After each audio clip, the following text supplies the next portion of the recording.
to the world? Well, I think the rest of the world obviously pays a great deal of attention to what's said in campaigns by presidential candidates. But I think they also are, in most cases, sophisticated enough to know that there's a lot of politics in here as well.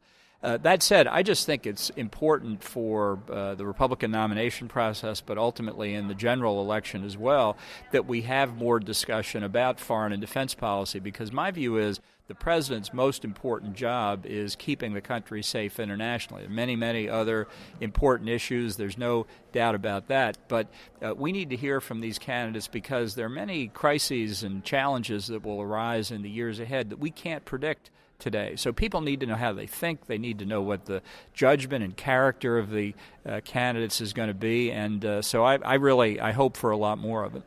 Is there any real difference amongst the candidates that are currently still running on in general foreign policy as far as an overarching perspective on how to handle and their approach to it? Well, I think there are a lot of differences on specifics on the Republican side, but I think, I agree with some candidates on some things, disagree with them on others, but I think when you look at the gap between what we're hearing in the Republican debate and what the likely outcome on the Democratic side is with Hillary Clinton, and the extent of the gap is enormous.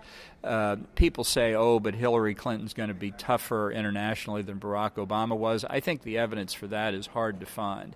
If you read her memoir, Hard Choices, all 600 tedious pages of it. You poor man. As I have.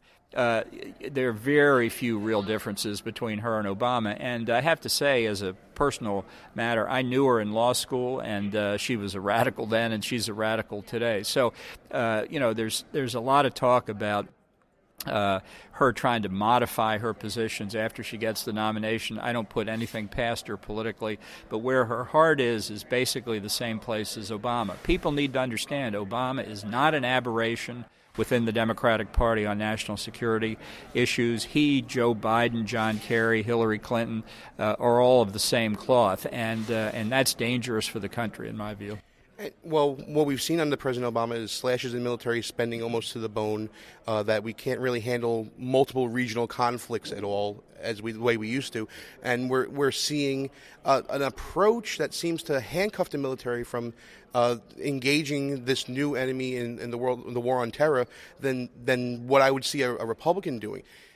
How detrimental would it be to have a Hillary Clinton or a Bernie Sanders presidency for another 4 years continuing those policies? What will be like the real direct ramifications of that you would see? Well, I think it'll be very serious around the globe, certainly in the Middle East, where we've got spreading chaos, in Eastern and Central Europe, where Russia's belligerent behavior has been so noticeable, in East Asia, where China's trying to take what are now international waters in the South China Sea and make it into a Chinese lake. All of this is of a piece with what I'm talking about during my speech at CPAC, which is how Barack Obama has systematically dismantled the positions of strength that the United States has tried to create for nearly 70 years to provide some measure of order and stability in the world. And we're not doing this for everybody else. We're doing this for ourselves. And if we back away from it, nobody else who is going to do it for us who has our interests at heart.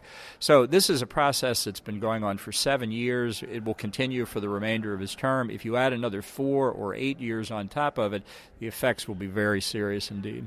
Well, just want to take a quick moment. Of course, every time we get together, we have to talk about Bolton PAC, and we have to talk about the strategy for this coming year, especially because it's an election year.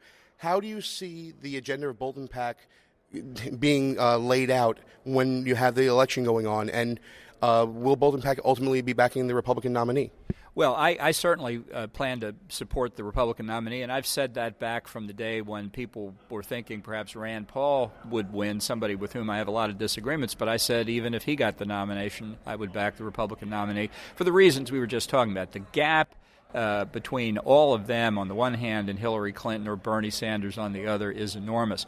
But we're going to do again what we did in 2014. We'll be supporting through independent expenditures Senate candidates in key races, and we will be involved at the presidential level. It'll depend on what the geography looks like a little bit later on.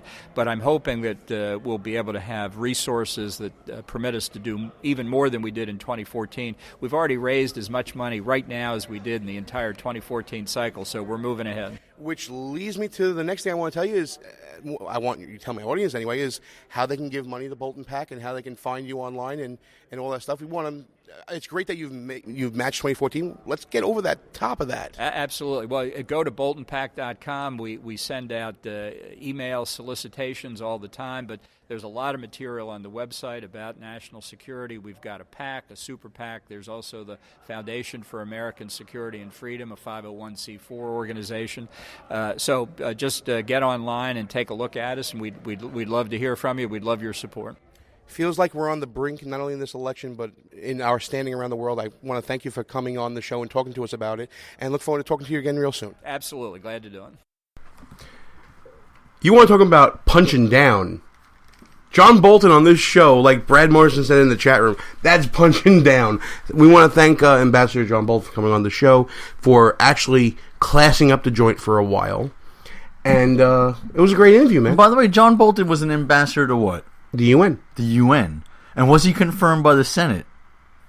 No. No, he wasn't. He was not, right. Because the Democrats in the Senate refused to give their consent. That's right.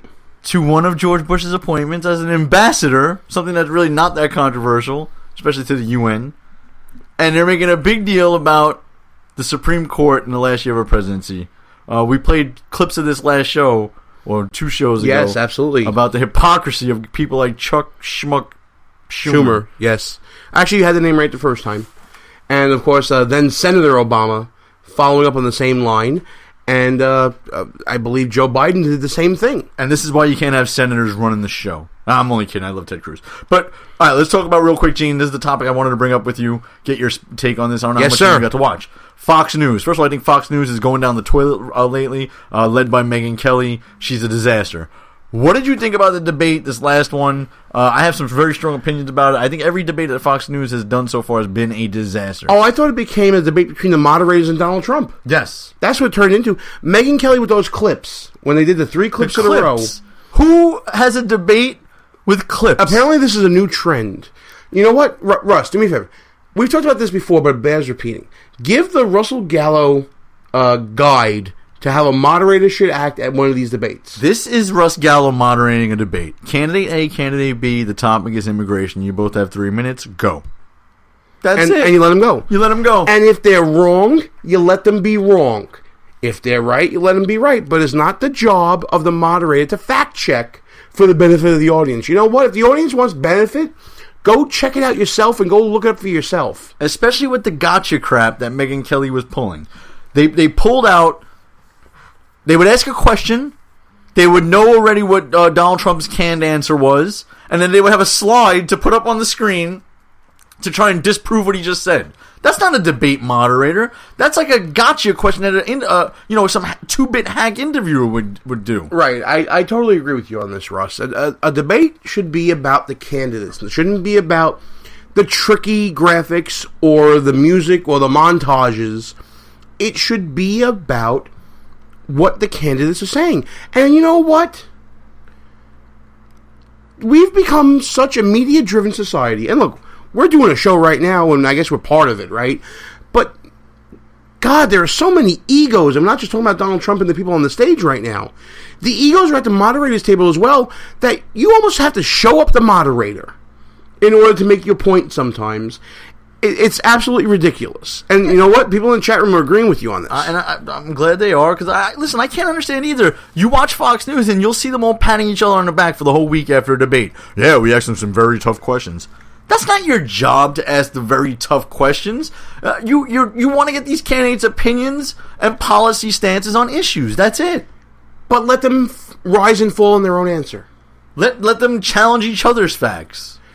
You're absolutely right. Let them go at each other. Let them show how good they are. Didn't Fox News and all the hacks on Fox News go absolutely insane when Candy Crowley on CNN fact-checked Mitt Romney yes. during a debate? But, okay, so now just imagine, as we're watching these debates now, just imagine what they have in store for the general. Who's going to be in favor of who? No, but what do they have in store?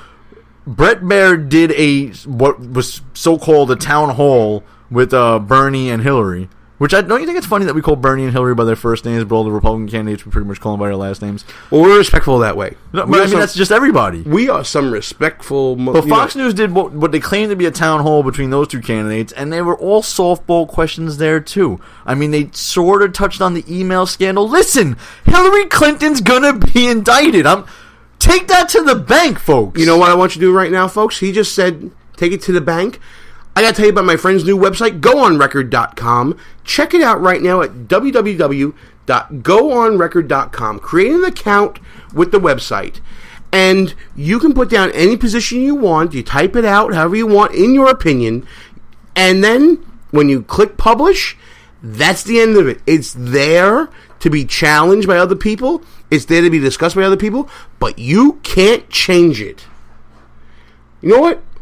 Speaking of going on record and people out there, saying a bunch of crazy and fantastical things, Andre Walker's from townhall.com, the UK correspondent there, is got some pretty good opinions this week himself, talking about Hillary and Bernie, and talking about what's going on across the pond with the European Union and Great Britain.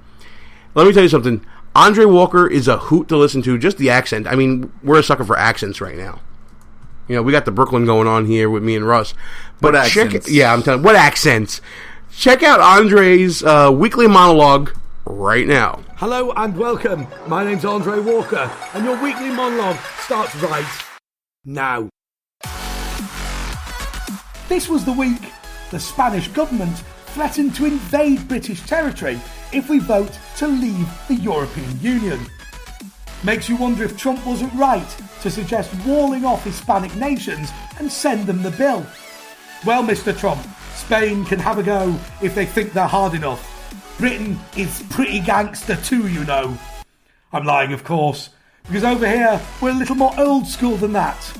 Remember Madrid, as you learnt under the reign of the last Queen Elizabeth. The bigger you are, the armada you fall. But what about the British referendum to leave the EU, or EU, as I prefer to call it? Well, my big black silk top hat goes off to the Hollywood wag who scheduled the release of the film Independence Day 2 on June 24th in UK cinemas. That's the day after we vote on whether to leave the EU. It'll either be a cruel joke or an amazing celebration. Either way, Hollywood can't lose, as ever. Hashtag Independence Day will be trending on every social media platform. Either that or hashtag bring back One Direction because we really love them and we miss them and we love them and we care. Which appears to be the only other British thing that ever excites the loins that call me. But what beautiful loins they are. Beef or pork, it's all good with me. It's also the week the Democrats had their presidential debate in Michigan. The town of Flint is said to be one of the crime capitals of America, with a per capita violent crime rate 7 times that of the national average. There's a real possibility in Flint that Benghazi Clinton and her $300 million bill weren't the only crooks in town, and not even the biggest ones. Unbelievable. Who'd have ever thought it? Flint is also famous for being under a state of emergency for lead poisoning. But always remember, there's nothing quite as poisonous as MSDNC, the left-wing news outlet that always gives the bad guys an easy ride. Ari Melba's reporter, Kirsten Welker, had an embarrassing exchange with Hillary's communications director, Jennifer Palmer or something like that. Who cares? Obviously, experiencing delays, Melba cut to Welker, who was caught telling the top Clinton aide and former White House communications director the line of questions she was going to take in the interview. And then to make it worse, Welker had to stop the interview twice due to technical issues, or delays, or gremlins, or a plague of locusts. Well, once again, who cares? Thank goodness nobody watches MSDNC anyway. The debate itself was funny, of course, because Hillary was unable to admit that the problems with American education were down to the teaching unions.